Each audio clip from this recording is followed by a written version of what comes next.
Chase Costello joins us, who really spends his time equally between both buyers and sellers, and actually has a background in mortgage, which helps him prepare clients for every part of the transaction in buying a house, start to finish. Well, welcome, first of all. How are you? Good. Thanks for having me on, Ben. I appreciate it. Well, it's my pleasure. And, we've talked a lot about preparing for buying a house, and you kind of come from that background. I do, yeah. So I started off my real estate career in 2002, and then shortly after that, I went into the mortgage business doing wholesale lending for Merrill Lynch. So spent about 5 years doing that. And then in 2008, we all know what happened. And then I decided that I wanted to get back into the real estate market. And that's where I went back into working with buyers and sellers. Yeah, I mean, it's amazing how much the change you'd probably hardly recognize it outside of just getting the house. It is a little bit different, but I like knowing that I have the background, right? To understand, behind the scenes of what you and Ryan both work with, definitely helps me and helps my clients, with a little bit of advantage. Yeah, I think it would be a huge advantage, especially just knowing with housing inventory low, it's competitive. So you can really speak frankly with people about what they need to do and what they need to accomplish in order to make sure that their dream home doesn't become a nightmare, really. Yeah, I like to at least think so. And, Ryan hit it on the head earlier about talking about, making sure that you just have open communication with your clients, from start to finish, and make sure that they understand that you can't go out and pre-qual somebody and then say, hey, I got qualified to go buy a $500,000 house. Now I'm going to celebrate and go buy myself a new car. And then you go to closing and you find out. Or boat. Or boat, yeah. Or boat, that's right. That's right. And then you find out now you don't qualify for the house. So, yes. I think Eric's got a desire to go boating over there. He needs to get out on the water. It's a beautiful day. Wouldn't you like to do that? Yeah, I agree. But for the next 25 minutes, we'll be here. Chase, so talk a little bit about housing inventory. And, is there a shortage? There is. So there's quite a bit of shortage. And it's, it's kind of like beating a dead horse because I feel like it's very repetitive telling, people this. But, unfortunately, the media is not maybe explaining it as well as it needs to be. And I brought some statistics that I just wanted to share with some people. Sure. So if we look back a year ago in March, homes that we had on the market were 7,800 homes. And, today we're roughly about 5,000. So that's, roughly about 35% less in inventory of where we were sitting a year ago.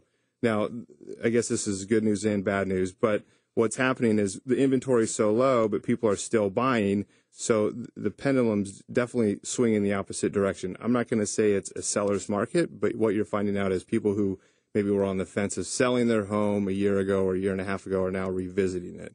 So clients that I do work with, I educate them on this.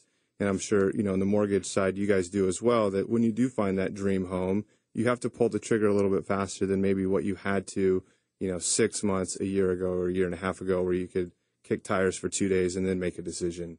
It's happening every single day where we're finding out we're in multiple bids or we didn't act fast enough. I put a house on the market on Friday and it sold Sunday above asking price with multiple offers. And it's now commonplace. So, now's a good time to be buying.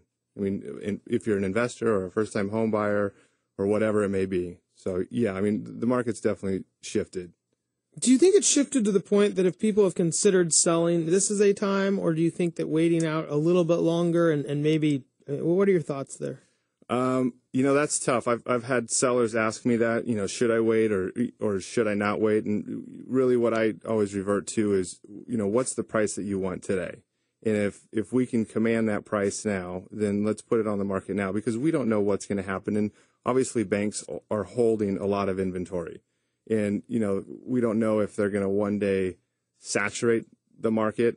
I would highly doubt it, but we think it's kind of like the diamond business, but banks do have, a plethora of inventory. They're going to kill people and then put them in vaults? Like if I look at my numbers, possibly, who knows? Sorry, bad blood diamond reference. Yeah, possibly. But if we look at right now, if we were to stop taking any more listings, if every agent was to stop taking any more listings on the market, we would have 0 listings in 3 months, meaning we've got 3 months of inventory, where a year ago we had almost 8 months of inventory. It's incredible because it changed so quick. I said in the last hour, it was like February 15th, boom, there's no houses left. Right. Yeah. And it's so weird because nobody could predict it. Nobody saw it coming. And it was like overnight, all of a sudden you're in these multiple bid offers and, it was weird. It was not predicted at all. We're here with Chase Costello, broker with Coldwell Banker Bain. Chase, we have about a minute before we have to go to break. How is all of this really affecting the decisions of buyers and sellers? So if I've got a minute to wrap this up, go ahead. What I'm educating people is we have to pull the trigger a little bit faster. I certainly don't want to put high pressure on anybody to make a decision. It is a big decision. It's probably their largest asset that they're going to purchase. But usually what it takes, especially for like first-time home buyers, is they might have to lose a couple houses and then realize, dang it, I wish I would have made that offer. So I think what you're seeing now is there's quicker turn times on decision-making. People aren't sitting around, contemplating, I need a week to decide. Now they're realizing, like, if I don't make this offer now, I could lose it. Do you think that's good? I mean, do you think that's effective? Isn't that what we were doing 6 years ago?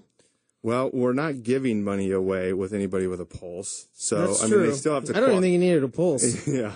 I think you still have to qualify. So I always encourage any clients that I work with, the first thing to do is talk to a lender, either a banker or a broker, and get qualified to find out what you can afford or what really is your comfort level of what you want to spend on buying a house. Because there's no reason to go out and look at houses if it doesn't really fit your criteria of how much you want to spend.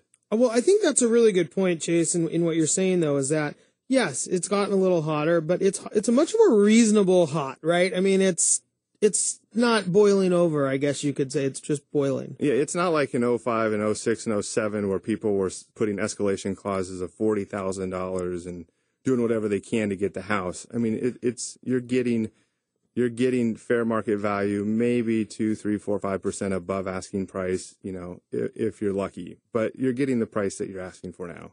Now, it's not steal estate where you can, if a house is $500,000, you can't say, well, I'm going to offer them $350,000 and they're going to give it to me, which some buyers still think. They should have done it 6 months ago. They should have done it 6 months ago. That's right. Yes, I would agree. Well, Chase, thanks so much for joining us again. Chase Costello, broker with Coldwell Banker Bain. When we come back, everybody's going to join us. Heather's going to ask the questions. We're going to do our best to answer them. We'll be right back after this break.